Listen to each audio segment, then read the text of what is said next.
शेतकरी मित्रांनो नमस्कार. मी अक्षय बादगुडे. सांगायचा उद्देश एवढाच की आता रात्री 20 ते 25 दिवसानंतर पावसाचं आगमन झालेलं आहे आपल्या इकडं. तर बारीक रिमझिम आहे, तुम्ही बघू शकता. रात्र धरणं रात्री 11-12 वाजल्यापासून चालू आहे. चांगली वल पण झालेली आहे रानाला, ही काय तुम्ही बघू शकता. वलीला वली मिळालेल्या आहे त्या. आणि ह्याच्या आधी तर कांद्याच्या रोपासाठी बुरश्या भरपूर प्रमाणात होत्या आणि आता इथून पुढे सुद्धा बुरशी जास्त प्रमाणात लागणार आहे. कारण की पहिलीच रानं वाळलेली नव्हती. आता अजून पाऊस चालू झालेला आहे आणि श्रावण महिन्यातली जर बारीक रिमझिम लागून राहिली तर बुरशी लागणारच आहे शेतकरी मित्रांनो. त्यासाठी मी आधी बी सांगितलं होतं की फवारण्या बुरशीनाशक वेळोवेळी घ्यावेच लागणार आहे. हे तुम्ही बघू शकता आपलं मोठं रोप.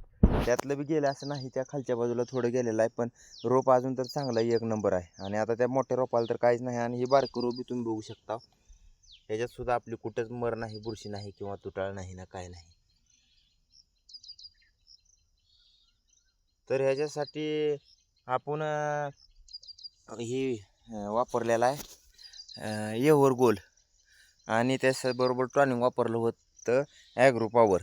जबरदस्त दोन्हीचा रिझल्ट आहे. त्याचं प्रमाण आहे एका पंपाला 15 मिली, आपण वापरतो 12 मिली. आणि 20 लिटरचा पंप असला तर 15 मिली, आणि 15 लिटरचा पंप असला तर 10 ते 12 मिली.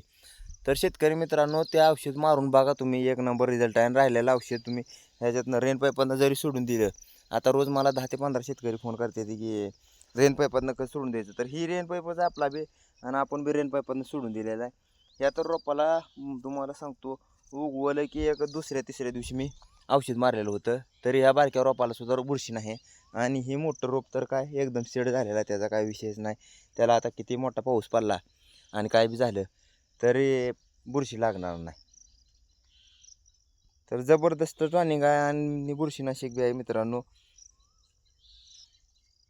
फवारून घ्या, एक नंबर रिझल्ट आहे त्याचा.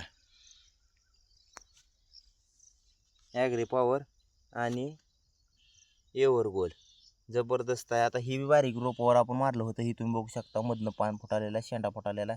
आता ह्याचं बी काय निबर झालेला आहे, मारायची भ्या राहिलेली नाही. तर धन्यवाद शेतकरी मित्रांनो.